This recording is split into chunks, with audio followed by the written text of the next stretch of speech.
Hi, everyone. We'll get started in a few minutes with our AP Java top items for a successful year webinar. If you want to go ahead and put your name, where you're from, and how long you've been teaching in the chat area, that would be great.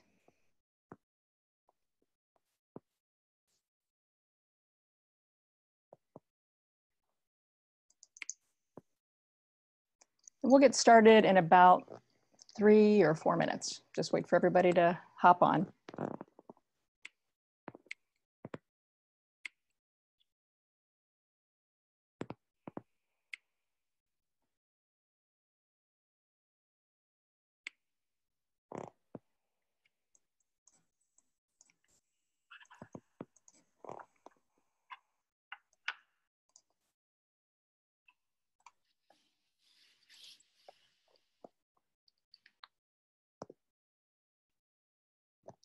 And it looks like we have Amanda. This is her first year with coding. And Joan from College Park High School is joining us. Rebecca Noyen from St. Gabriel, Louisiana. She's been teaching for 5 years and first year teaching AP CSA, CSP for 2 years. That's awesome. Carmen from California has been teaching for 15 years and computer science for only 5, but 5 is quite a long time. That's awesome. John from Denver, 10 years teaching, first year teaching NECS. And we have another John from Pennsylvania, teaching tech ed for 10 years and was an engineer in a previous life. We've got Teresa, 11 years teaching and first year teaching AP CSA. So welcome to Java.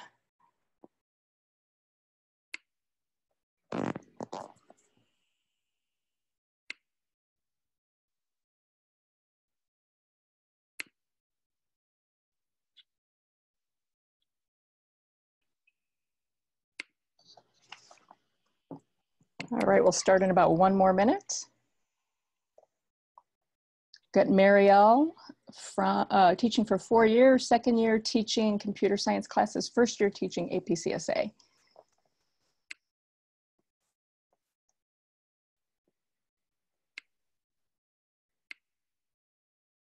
Mike, first year teaching AP CSA and 23 years in teaching. That's awesome.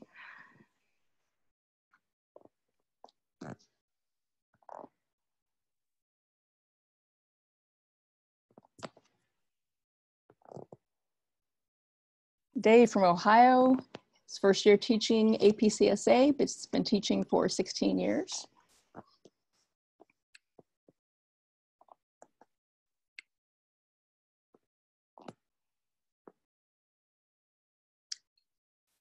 Okay, I think we'll go ahead and get started. Hello, everyone, and welcome to one of CodeHS webinars in October webinar series. We're excited you've joined us to learn a bit about the top items to have in place for a successful year teaching AP CSA or AP Java, as we call it here at CodeHS. The webinar will last about 20 minutes and will be recorded and sent out. At any point, you can ask a question using the Q&A tool in the upper left corner of your screen. We will have we've had the chat area on before we started the webinar and everyone was able to chime in there, but use the Q&A tool in the upper left corner of your screen if you have questions. I'm Leah, and I'm one of the curriculum developers at CodeHS. I've created some of the new CodeHS courses, and I also oversee both of our AP courses. I taught CS courses and AP at the high school level for many years, and I'm excited to talk more about how we can help you with AP Java today. We will also have team members Claire and Evelyn who will be helping us answer questions, so you might see them pop up in the Q&A area. And joining as well as, my name is Alex Ecker. I'm an account manager with CodeHS. I'll be helping Leah with this webinar.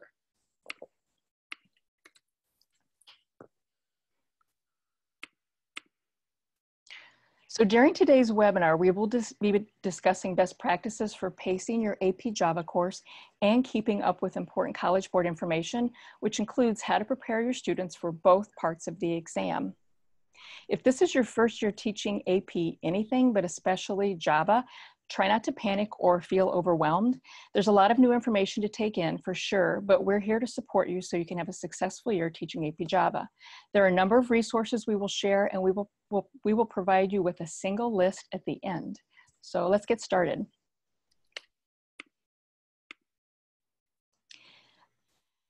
Let's take a look at pacing your Java course first. So here are the important dates for APCSA. You need to submit the syllabus by January 29th, 2019, and the actual APCSA exam is on May 17th of 2019. Each section of the syllabus has information on particular units and the approximate pacing for each. The pacing timelines are only approximations. Some units may go more quickly for you and your students, and others may take a little bit longer. It's important to note that you do not have to create your own syllabus. We've done that for you, so you only need to submit ours to the College Board. If your school year started around Labor Day or so, you should be around 6 weeks into the school year and be in the basic Java unit.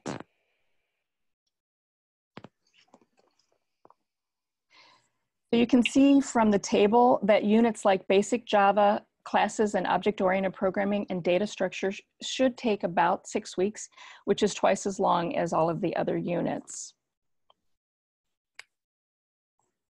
The biggest issue with pacing is that you need to finish the course by roughly the end of April so that you have a solid 3 weeks to prepare for the exam on Friday, May 17th. It's possible to do this, but you'll want to backwards plan your year so that you get everything in. So we're going to take a look at our CodeHS exam review materials. At the end of the course, you'll see an AP practice exam. This has 40 multiple choice questions, just like the real exam, and numerous free response questions that you can use with students to prepare for the exam. All the past free response questions, or what are also called FRQs from the College Board, can be found with this link, and we'll share out this link with all the others in a single document at the end. An additional resource that's available to AP Java teachers is our AP Java review course. This course provides a review of all the different modules that students have learned in the AP course and includes some additional practice problems and quizzes. The review course is broken down into the exact same modules as in the Java course, so students can easily practice concepts related to those found in each individual module. The review course also has a 40-question practice exam at the end so students can measure how prepared they are for the exam. And you can easily enroll in the review course by going to the link that we've provided here. And again, that'll be shared out at the end as well. The AP Computer Science A course must include a minimum of 20 hours of hands-on structured lab experiences to engage your individual students and groups in problem solving. These lab experiences and activities should have computing in context at a significant level, significant problem solving components, and experiences working with programs involving multiple interactive classes and other object-oriented concepts that are identified in the CSA topic outline. Students may solve brand new problems or modify existing code to solve and alter a problem. In practice, they should do both of these things. There are also 3 exemplar labs that are provided by the College Board. These College Board labs are not required. They're only exemplars. The CodeHS course already has a ton of lab hours built into the course for you and your students, so you don't have to do the exemplars. They're just there for extra practice if you want to use them. Okay, so before we look at important College Board information and actually prepping for the exam, do we have any questions?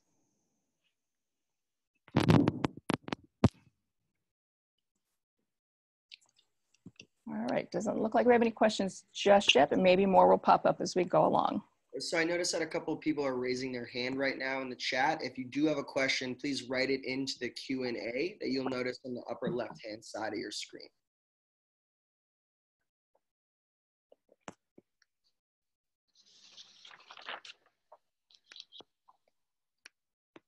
So Leah, we have one question here.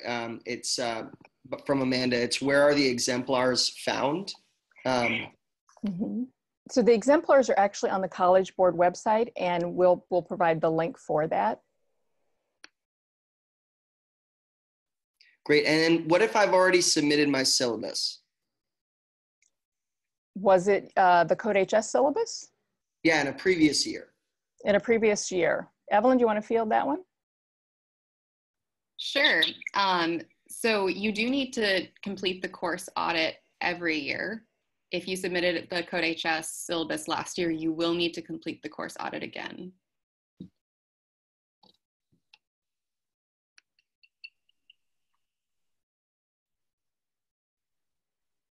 So we see some other questions. My students are having a hard time completing the exercises. Are there any exemplars? There are, on the CodeHS site, there are examples that pretty much mirror each of the exercises that are included in each of the lessons. So if students refer back to those, they can often use those for hints. I believe that's what's being asked here.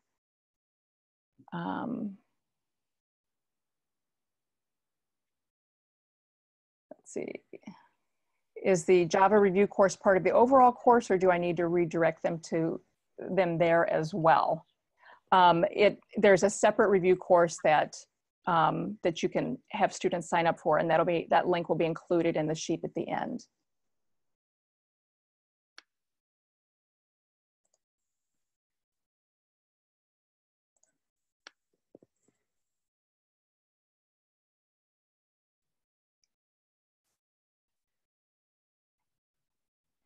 Looks like Teresa is asking about submitting the syllabus a long time ago in June.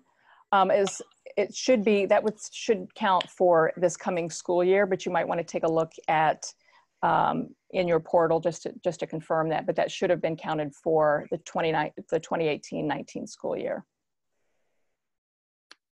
for the audit process.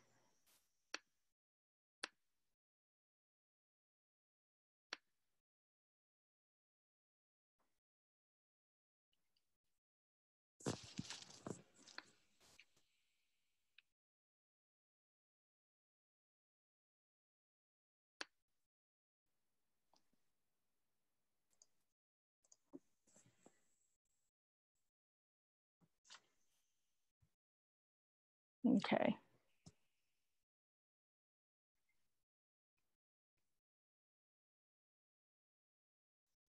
Teresa asks, can I change what syllabus I'm using now?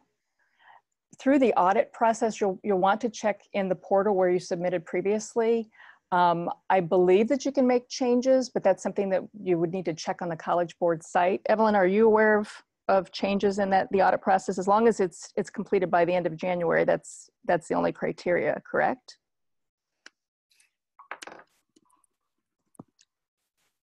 Yes, I believe so.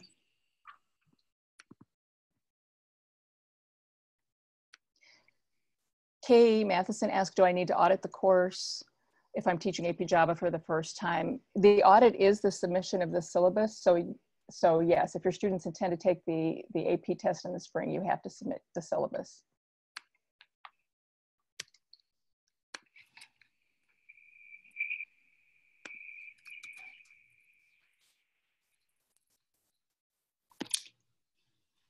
So Elena actually just wrote in saying that on the College Board's website, the AP course audit is an annual process. However, after receiving authorization during any given year, schools will not need to resubmit unless the teacher changed or the school offers a new AP course, or basically things change.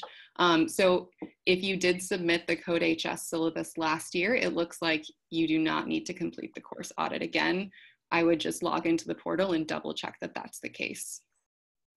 Yeah, the College Board site is a really good thing to kind of keep a pulse on. There are things that change frequently, and it's good to just be aware of what's going on in the portal and confirm all of the information you have there.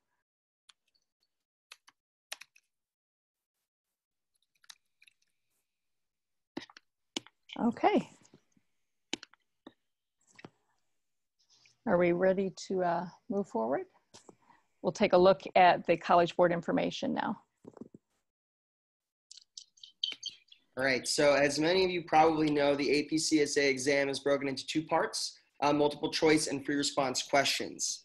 Each section is worth 50% of the total exam score and takes up the same amount of time during the exam. For the multiple choice section of the exam, students will be asked 40 Java-related questions. As you can see here, there are several topics that are covered in the multiple choice section. According to the College Board, these three categories, programming fundamentals, data structures, and algorithms, are the ones that make up the majority of the multiple choice section. So it's crucial that students are well prepared in those categories before the start of the exam. This can help you prioritize which units you should spend more time on when thinking about preparing your students. When you have extra time towards the end of the school year and you're really trying to figure out which topics you want to reiterate with your students, this is a really good gauge for you to decide which things you really want to emphasize in order for students to really feel like they're prepared for what they're going to see. You can find all the concepts tested in the AP exam at the College Board's main site. So you can see right here that you'll notice what are the things that are going to be on the exam, and then some things that are not tested on the exam but might be potentially relevant and or useful.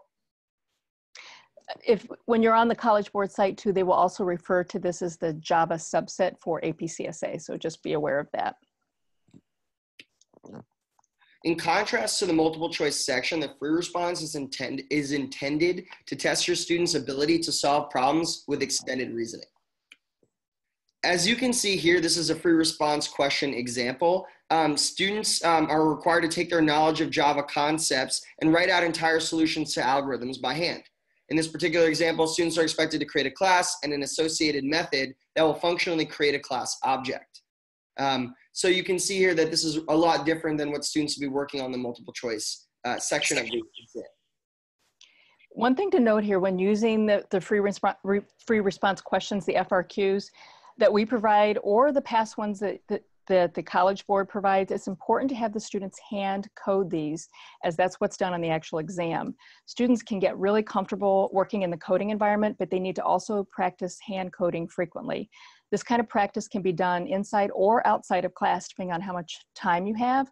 A lot of the FRQs focus heavily on classes, using classes, and working with data structures, so like setting up arrays, iterating over arrays with loops, filling in arrays, and so forth. One strategy that can work really well is to have students trade their practice FRQs and grade each other's to check for accuracy and readability and provide some feedback. So not all the work is on you as a teacher. It's really important to note that when evaluating student FRQs, syntax is far less important than conceptual understanding of programming elements. As provided by College Board, students will not lose credit for misspelling, missing parentheses and semicolons, or even the use of public versus private when declaring classes and constructors. So it's really important just to think about this when you are grading your FRQs for students, in the sense that, you know, you should really pay attention to, like, there are some things that are really important to pay attention to. Right. Like here are the penalties for array collection, access confusion, and extraneous code that causes side effects. So when you're really looking at your students' free response answers, those are the things you want to look at and emphasize. It obviously depends on how you want to approach grading your student work, but know that on the actual exam, their syntax is less important in regards to getting all the full credit that they need in order to pass the exam. And as we had mentioned earlier, in our course, we provide a multitude of FRQs that students can practice with, and all of them are housed in the existing Java units in the course. You can easily find them by typing in FRQ into our search bar on the course, and all of the FRQs will show up there, so that way you can take a look at them beforehand if you want to get a better sense of what your students might be working on, and so that you can come up with the solution guides for those as well. So this is one way that you can kind of find that stuff on our site. And then as we had mentioned, right, the AP course syllabus audit process is done by January 31st, 2019. CodeHS does have a pre-approved syllabus that's hosted on College Board, and we have an entire process for how you can submit that application. In a document that we're going to be sending out at the end of this webinar, we'll have a one-pager that includes the link to our instructional guide that'll help you through the AP course audit process and the actual syllabus that we use for the AP course audit as well.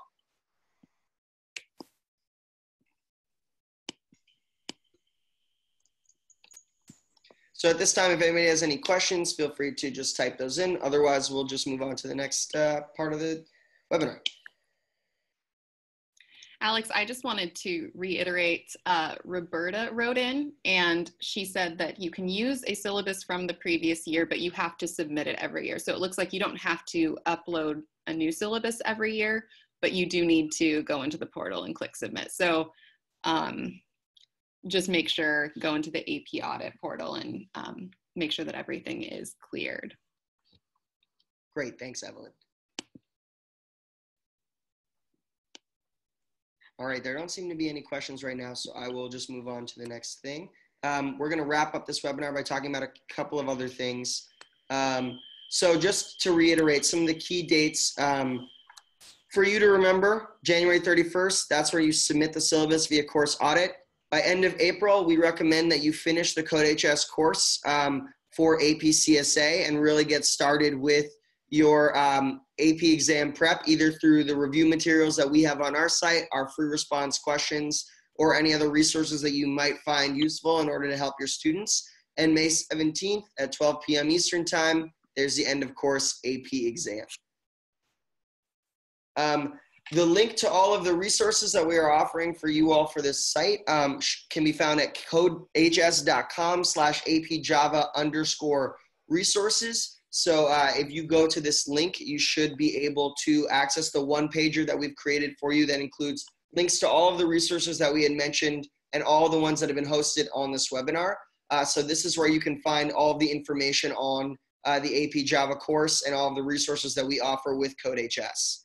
So this is kind of your one-stop shop to find everything that we had just kind of discussed on this webinar thus far.